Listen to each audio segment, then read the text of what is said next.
예수님이 유대인들의 명절날에 예루살렘에 올라가시다가 베데스다라는 이름이 붙어있는 연못에 들리시는 내용입니다. 이 연못에는 병 걸린 사람들이 모여 있습니다. 각종 병 걸린 사람들이 모여 있는데 그들 모두 연못의 물이 동해지기를 기다립니다. 오늘 성경 말씀 설명해 보면 가끔 천사가 여기에 내려와서 물을 동하게 하는데 그때 물속에 들어가면 병이 고쳐진다, 그런 겁니다. 아마 여기까지 와 있는 사람들이라고 하면 다른 환경이 좋은 곳에 가서 병 고침 받을 만한 형편이 안 되는 사람들이거나 여기저기 다 노력해 봤지만 더 이상 가망이 없는 사람들이나 모여 있는 것입니다. 그러니 아주 사정이 딱한 사람들만 모여 있을 겁니다. 이런 사람들에게 있어서 병이 고쳐질 수 있다는 것, 이 가능성이라는 것은 엄청 중요한 것입니다. 근데 그냥 되는 것이 아니라 연못이 동할 때가 있는데 그때 들어가야만 병이 고쳐진다는 전제가 있습니다. 그것만이 아니라 연못에 물이 동할 때 제일 먼저 들어가야 된답니다. 제일 먼저 들어가는 자만이 고쳐진다. 그러니까 베데스다 연못에 아무리 오래 있어도 소용이 없습니다. 물이 동할 때 빨리 먼저 들어가는 사람만 됩니다. 1등만 된다 이겁니다. 1등만 된다. 2등 안 돼요. 3등, 4등은 말할 거 없습니다. 아무리 많이 아파도 아무리 급해도 소용이 없습니다. 1등으로 들어가는 사람만 고쳐진다고 하는 겁니다. 근데 이 연못 이름이 베데스다예요. 베데스다란 말이 오늘 말씀해 보면 은혜의 집이다 그렇게 돼 있죠. 자비의 집이다. 옛날 하나님께 드리는 제물을 그물에 씻었다고 해서 은혜의 못이라고 했다는 겁니다. 이름이 참 좋아요. 병이 고쳐지는 자리니까 그런 이름이 어울립니다. 그러니까 사람들이 그 자리 그 장소에 어떤 은혜가 있을 것으로 기대하고 찾아오는 겁니다. 여하튼 수많은 병자들이 병 고침을 받고자 은혜의 순간을 기다리면서 그곳에 모여 있습니다. 은혜의 자리, 은혜의 마당, 얼마나 멋있는 말입니까? 여기에 들어가면 병이 낫는구나, 참 좋은 곳이다 생각하지 않을 수 없습니다. 그런데요, 오늘 성경 말씀을 잘 보다 보면 정말 이 베데스다라는 곳이 그렇게 은혜스러운 것인가 질문을 던지지 않을 수 없습니다. 다시 말씀드리지만 여기 베데스다 연못까지 와 있는 사람들이라면 막장의 인생들입니다. 더 내려갈 것이 없는 어려운 사람들입니다. 근데 어려운 사람들이 간절히 소망하는데 언제 회동할지 모르지만 천사가 내려와 물이 움직이는 때를 기다려야 돼요. 그 때를 잘 만나야 한다는 겁니다. 때를 놓치면 소용이 없다는 거죠. 두 번째, 그 순간 잽싸게 뛰어 다른 사람 들어가기 전에 들어가야만 병이 낫는다는 겁니다. 남보다 뒤지면 안 되고 먼저 들어가야 합니다. 아무리 생각해봐도 은혜의 자리라는 이름과 이 병든 사람들의 현실과 그림이 좀 안 맞아요. 그림이 안 맞습니다. 이 베데스다 연못이라는 것이 뭔가 문제가 있다는 것을 생각하지 않을 수가 없어요. 제가 그냥 단도직입적으로 말씀드리면 병든 사람들 간절한 마음 이용해서 사기치는 장사꾼들이 여기에 있다고 생각하지 않을 수가 없습니다. 성경에 보면 바람이나 물이나 빛을 통해 병든 사람들이 고침받고 죽었던 것이 살아난 역사들이 있습니다. 에스겔 골짜기 마른 뼈다귀에 성령의 바람이 불어와서 하나님의 군대를 이루죠. 성전의 제단에 흐르는 생명수가 차고 넘쳐서 성도들의 가정에 들어가면 죽었던 사람들이 살아나고 열매 맺지 못한 것에 열매 맺는 역사가 일어난다고 했습니다. 하나님의 약속 가운데 주님의 치유 강선이 비치면 질병이 고침받는 약속들이 있습니다. 이 모든 것들이 하나님 은혜와 사랑의 역사입니다. 성령이 임해서 마음과 몸의 병들이 고쳐지고 사탄 마귀가 물러가는 역사들이 일어납니다. 전 지금도 이런 하나님의 역사가 이 땅에서 이루어진다고 믿습니다. 그런데요, 문제는 성령의 역사하심을 가지고 하나님의 역사를 못되게 나쁜 짓 하는 사람들이 많다는 겁니다. 많은 사기꾼들 가운데 병고침 사기꾼들, 병고침 장사꾼들이 참 많습니다. 정말 베데스다를 찾아간 사람들이 얼마나 간절한 애타는 마음을 가지고 있을 텐데 오늘 성경을 잘 들여다보면 이 사람들 사기당하고 있었다는 생각을 할 수 않을 수가 없습니다. 오늘 예수님이 찾아가신 베데스다 연못도 병 고침 받고자 하는 간절한 마음을 가진 어려운 사람들을 등쳐먹는 그런 나쁜 사기꾼들이 만들어 놓은 신유 은사 집회 같은 것이라고 생각합니다. 왜냐? 첫째, 하나님께 바쳐지는 제물을 씻는 물이라고 하는데 이것이 하늘에서 내려오는 폭포 밑에 선녀들이나 천사들이 목욕하는 그런 것이 아름다운 것이 아닙니다. 제물이라고 하는 것이 뭐 오이나 수박이나 뭐 이런 거 닦는 것이 아니에요. 소나 양, 짐승 잡는 것이에요. 얼마나 더러웠겠어요, 그 동네가. 그러니 사실 베데스다 연못 주변에 그냥 앉아만 있어도 각양각색의 박테리아들이 우글거려 가지고 그러는 데인데 거기 뛰어들어가면 병 낫는다. 3절 4절 보면은 가로 취급했어요. 그렇죠? 가로 열고 가로 닫고 했어요. 저는 사람들이 이렇게 말한다 이런 뜻이라고 저는 생각해요. 뭐 대단한 성경학자들은 어떻게 해석할지 모르지만 저는 마음으로 읽기 때문에 그렇게 봅니다. 가로 열고 가로 닫은 거예요. 두 번째 문제는요, 제 생각에 오늘 성경 말씀에는 어쩌면 아마 예수님이 굉장히 화가 나셨을 거라고 봐요. 성전을 강도의 소굴로 만드셨다고 분노하셨던 것처럼 이름은 은혜의 연못이라고 그렇게 붙여놓고 허망한 가짜 광고로 아픈 사람들 가슴에 못 박는 이 베데스다 연못과 관련된 인간들이 엄청 분노하셨을 거예요. 뭡니까? 모두 병자들, 그러니까 몸이 성하지 않은 사람들이 지푸라기라도 붙잡으려고 모여 있는데 갑자기 물이 동할 때 제일 먼저 들어가는 인간만 병이 고쳐진다. 이런 짓은 절대로 하나님이 하시는 일이 아닐 겁니다. 그럴 수가 없어요. 말이 안 되죠. 병자들 가운데서도 먼저 빨리 자기만 살겠다고 뛰어들어가는 경쟁의 승자만 고쳐준다는 것, 승자 독식의 게임은 하나님이 하시는 일이 아닙니다. 그럴 수 없습니다. 여기 베데스다 연못 주변에 있는 인간들은 정말 다른 거 다 해봤는데 안 되는 사람들이라고도 과언이 아닐 거예요. 양약도 써봤을 거고 한약도 먹어봤을 거고 자연치료도 받아봤을 거고 별거 다 해봤을 거예요. 그런데도 안 되니까 결국 여기까지 온 겁니다. 그런데 이런 사람들을 모아놓고 언제 동할지 모르는 것은 말할 것 없더라도 제일 먼저 뛰어 들어가는 인간만 병 고친다는 건 너무 잔인한 짓입니다. 오늘 성경 말씀을 보면 어느 구석에도 예수님이 이 사람을 도와서 연못에 넣어주려고 하시는 것 볼 수가 없어요. 예수님이 그 사람 연못에 넣어주지 않습니다. 오히려 이런 병 고친다는 사기꾼들 주변에 뭔가 될 것을 기대하지 말고 일어나 걸어라 말씀하는 겁니다. 영어로 어떻게 보면 walk away from this place 이겁니다. 여기서 빨리 빠져나가라. 이 교회라는 동네가 희한해요. 별 희한한 종교 장사꾼들이 멋대로 판을 쳐도 참 그거 막아내기 어려워요. 여긴 라이센스를 아무나 막 주는 데가 많아가지고요, 어떻게 할 수가 없어요. 할 수가 없어요. 아이고, 우리 교인 중에도 그런 분들 계세요. 한국의 유명한 큰 교회 목사가 부흥에 온다고 그러니까 부목사한테 만불을 주셨대나 만나 기도받게 해달라고. 근데 못 받았대요.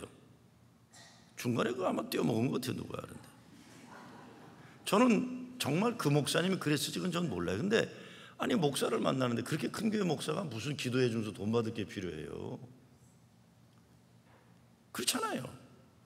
그렇지 않습니까? 근데 돈을 많이 주는 사람 만나서 기도해 준다.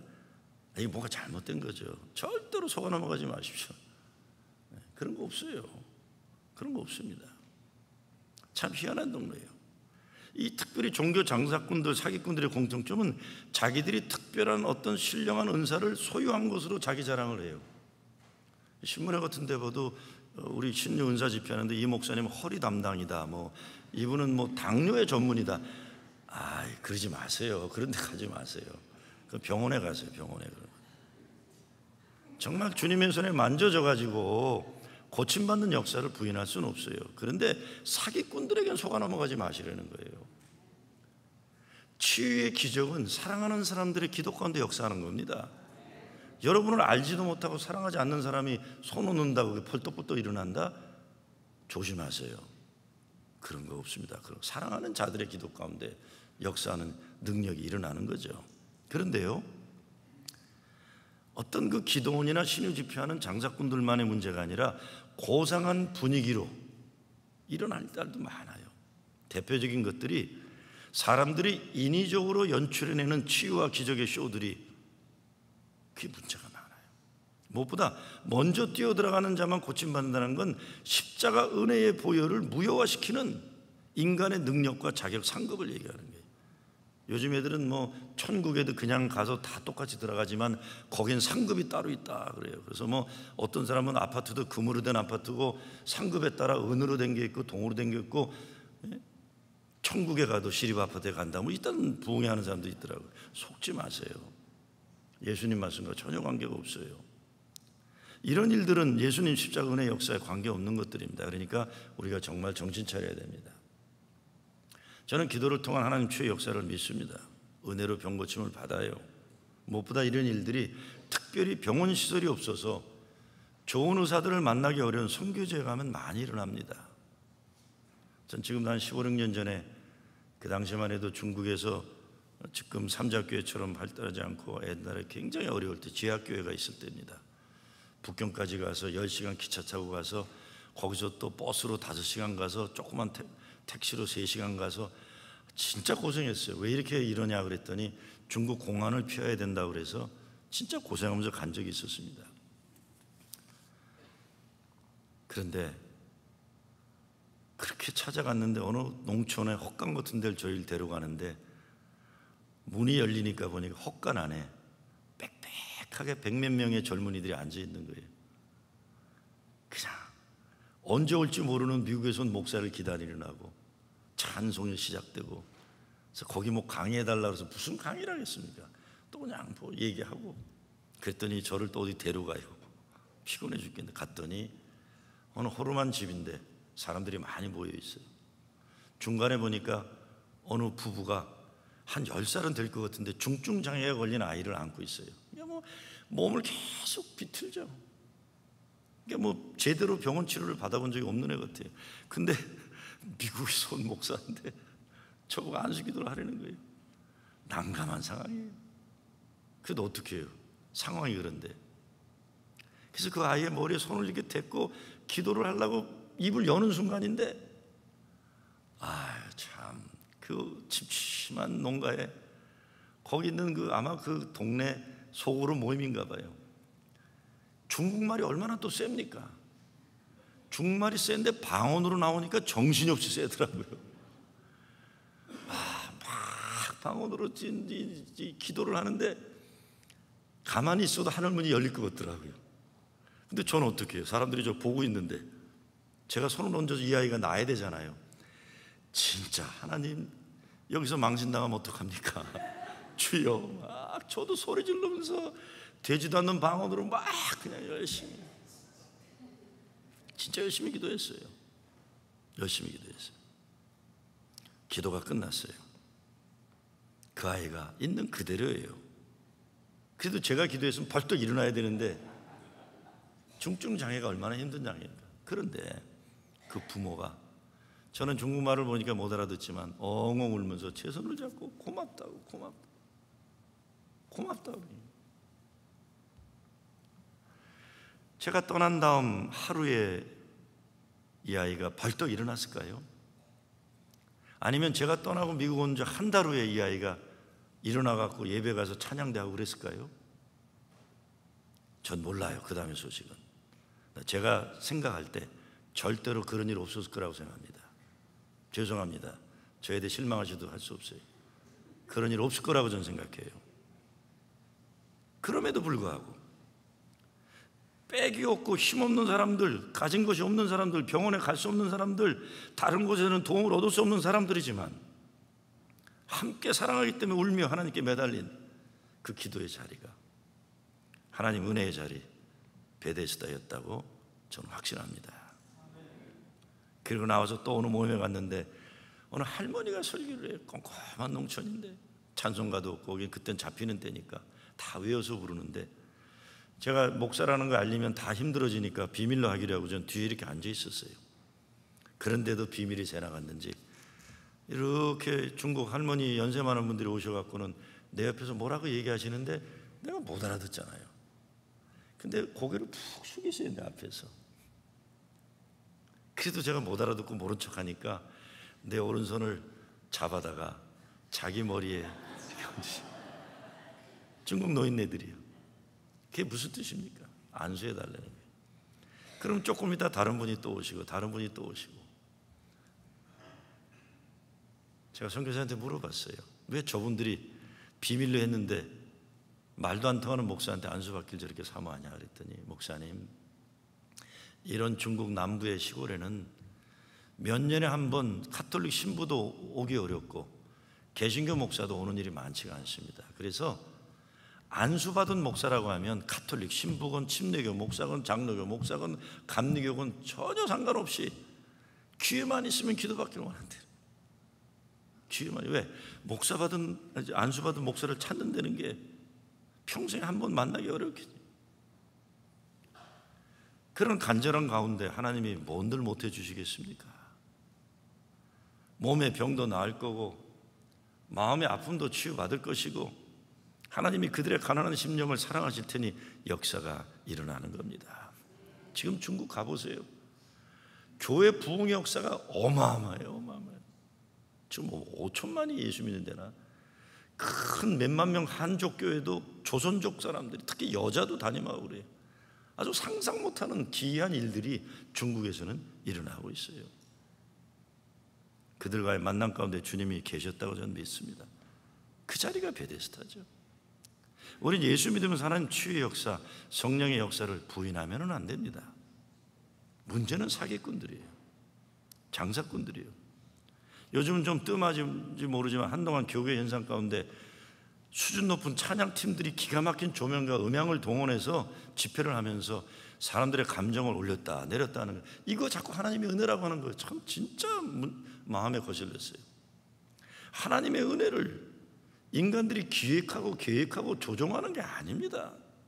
근데 은혜 받는 집회는 무슨 밴드 동원되고 잘생긴 청춘 남녀들이 와서 이렇게 하고 언제부터 이렇게 됐나 모르겠어요. 저는 오히려 기독교 역사를 부패시킨 게 그런 문제가 있다고 생각해요. 은혜를 인간들이 기획된 프로그램으로 자꾸 착각하게 만드는 거예요. 옛날 시골교회 망가진 풍금 치면서 예수 나를 위하여 십자가를 질 때 노인네들 다 똑같은 그 음정으로 불러도 이런 찬송가 부르던 시대에는 하나님의 은혜가 역사하지 않았을까요? 그렇지 않죠. 하나님의 역사가 인간들이 잘하는 어떤 프로그램을 통해서 역사하는 것 절대 아니라고 저는 생각합니다. 절대 아니에요. 오늘 본문의 주인공은 38년이라는 긴 세월 병에 걸려있는 사람입니다. 그도 역시 때를 기다렸어요. 연못 물이 동하면 자기도 한번 1등으로 먼저 들어가서 병고침을 받고 싶어 38년을 그 자리에서 그 때를 기다린 사람입니다. 근데 아무리 때를 기다렸어도 그때가 이르러 물이 동할 때 한 번도 1등으로 들어가 보지 못했던 겁니다. 어쩌면 젊은 날에는 아주 작은 차이로 2등 했을지 몰라요. 1등은 못하고 2등 해봤는지 몰라요. 근데 그 이후로는 1등의 가망이 없는 세월을 살았을 거라고 생각합니다. 그러면서 혹시 누구라도 연못으로 데려다 줄 사람이 없는지 기대했을 거예요. 어떤 때는 몸을 굴려가지고 들어가려고 했을지도 모르고 어떤 때는 남이 자는 깊은 밤에 아무도 깨어있지 않을 때 물이 동하면 들어가 보려고 때를 기다렸는지도 몰라요. 어떤 주석가가 38년이라는 세월을 동안 몇 번이나 연못에 물이 동했을까 이렇게 저렇게 계산해 보면서 한 5,000번 정도 그랬을 것이라고 추측을 했더군요. 그렇다면 수천 번을 기다렸지만 실망하지 않으면 안 되었다는 것을 생각해 봅니다. 좌절. 그리고 또 기대해보고 또 좌절하고 분노하고 억울해하고 서글퍼지고 외로우고 좌절. 그리고 또 소망 또 좌절. 예수님을 만나기 전 이 사람이 어떤 상태였을지 한번 생각해 보는 거예요. 한 번, 두 번, 세 번, 네 번 실패가 아니라 이 사람은 수백 번, 수천 번 넘는 실패를 경험했다고 하겠습니다. 그럼에도 불구하고 포기하지 않고 베데스다 연못 옆에 누워있지 않으면 안 되는 처지입니다. 근데 6절에 보면 예수님이 그가 누운 것을 보셨다고 했습니다. 그 사람이 예수님이 찾아오셔서 이렇게 물으세요. 내가 낫고자 하느냐? 내가 낫고자 하느냐? 그런데 병자가 어떻게 대답합니까? 주여, 물이 동할 때에 나를 못에 넣어줄 사람이 없어 내가 가는 동안에 다른 사람이 먼저 내려가나이다. 예, 낫고자 합니다. 말하면 되는데 뭔 쓸데없는 소리를 이렇게 하고 있어요. 환경이 좋지 않습니다. 사람들이 나를 소홀히 합니다. 자꾸 딴 데다 문제를 던지는 거예요. 그때 예수님이 한마디 위로의 말씀 없이 그에게 명령하시죠. 일어나 내 자리를 들고 걸어가라. 도와줄 사람이 없다고 불평하지 말고 일어나라. 물속에 들어왔다 갔다 나가는 초자연적 신비 기적이 아닙니다. 사람들이 그를 도와서 일어난 사건도 아니에요. 예수님의 명령이에요. 일어나 걸어라. 일어나 내 자리를 들고 걸어가라. 예수님 말씀은 정말 내가 병 낫고 싶으면 여기 이런 사기꾼들이 만들어 놓은 허망한 곳에 자빠져 있지 말고 벌떡 일어나서 나를 따라오라는 것입니다. 베데스다라는 은혜의 못, 멋있는 이름도 그렇고 신령한 효험이 있다는 물도 그렇고 오늘 일어난 기적의 역사 사건에서 그리 중요한 것이 아닙니다. 도와줄 사람을 기다리는 불쌍한 한 인생의 기다림이 얼마나 오래되었는지 그것도 중요한 것이 아닙니다. 중요한 것은 예수님이 그를 찾아오셨다는 것이에요. 예수님은 이런 사람을 찾아주신다는 복음이에요. 진정한 은혜란 이것입니다. 도저히 가망이 없는 사람, 베데스다 연못에서 마저도 은혜를 받지 못하는 사람을 찾아오신 예수님을 만나는 것, 이것이 진정 은혜입니다. 38년이라는 연수가 특별히 어떤 의미가 있을까요? 저는 아니라고 생각합니다. 그런데 분명한 것은 아주 오랜 세월 그렇게 그 자리에 머물러 살았다는 겁니다.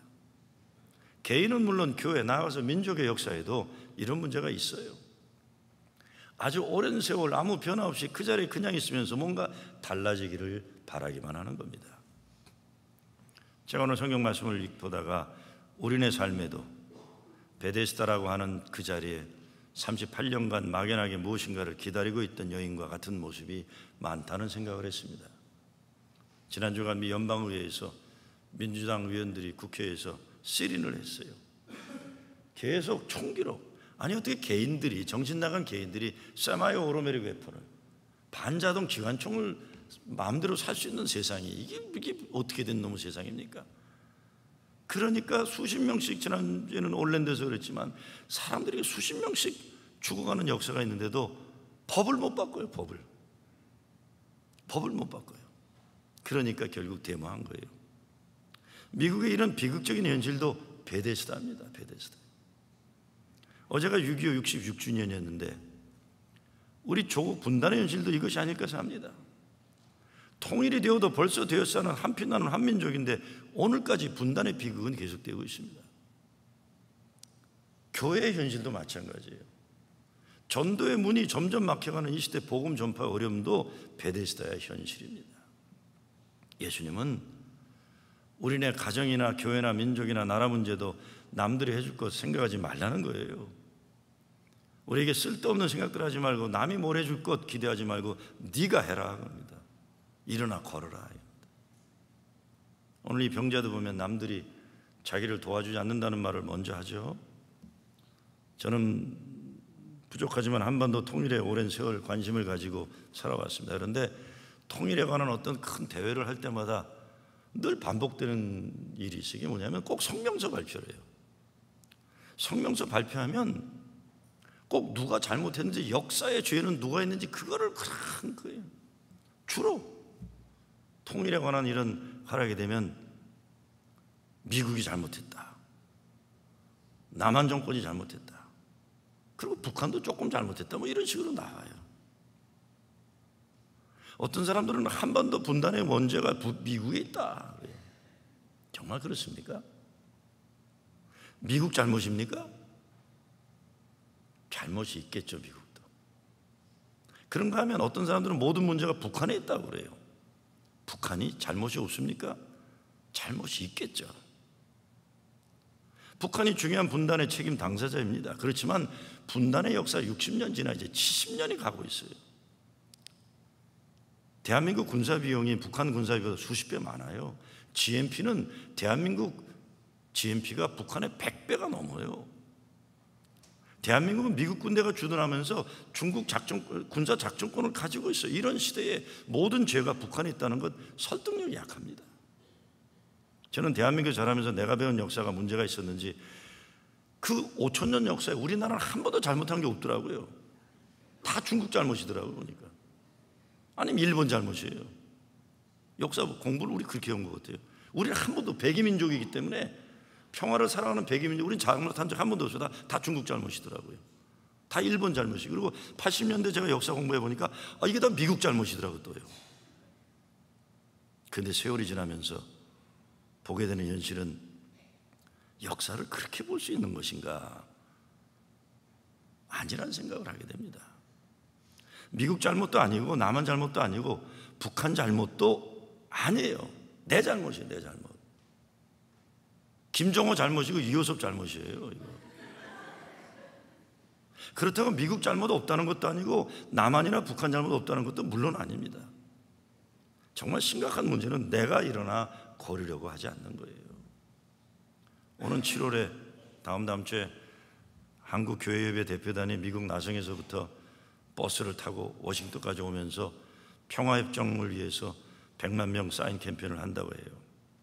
그래서 미국 교회협회가 동참을 하면서 우리 연합감리교 평화위원회 동참해달라는 요청이 왔어요. 그래서 처음엔 제가 더위에 바빠 죽겠는데 뭘 남의 나라까지 와서 그런 거예요, 그 사람들 그랬어요.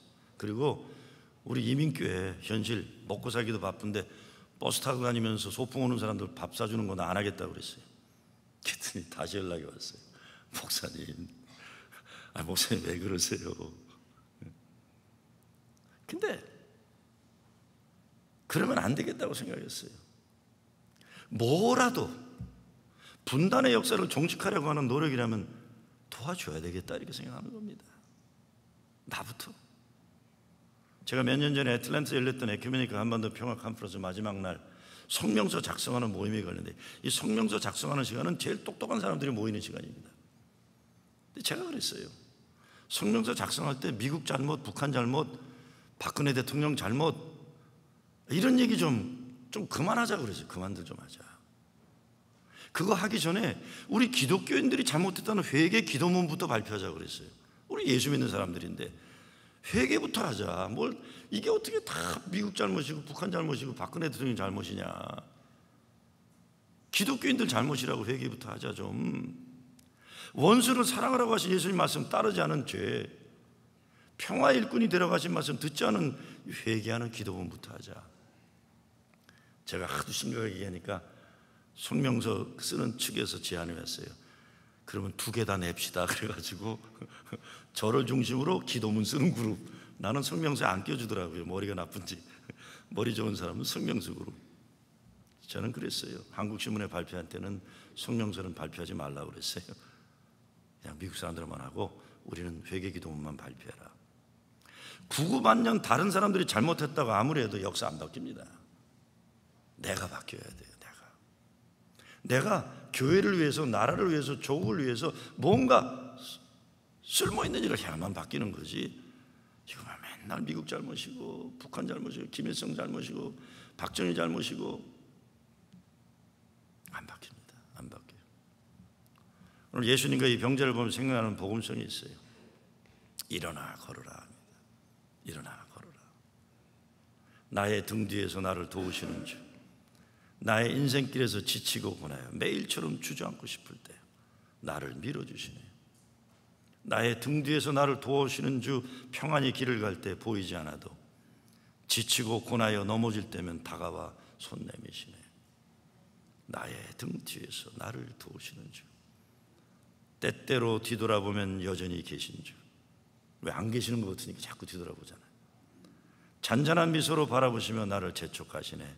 일어나 걸어라 내가 새 힘을 주리니. 일어나 너 걸어라 내 너를 도우리. 우리의 베데스다 현실도 도움이 없으면 살 수 없는 현실일 겁니다. 그런데 남 바라보다 세월 다 허비하지 말라는 겁니다. 내가 일어나 걸어야 하고 궁극적으로 우리의 구원자는 예수님 하나님이라는 것 절대로 잊어서는 안 되는 것입니다.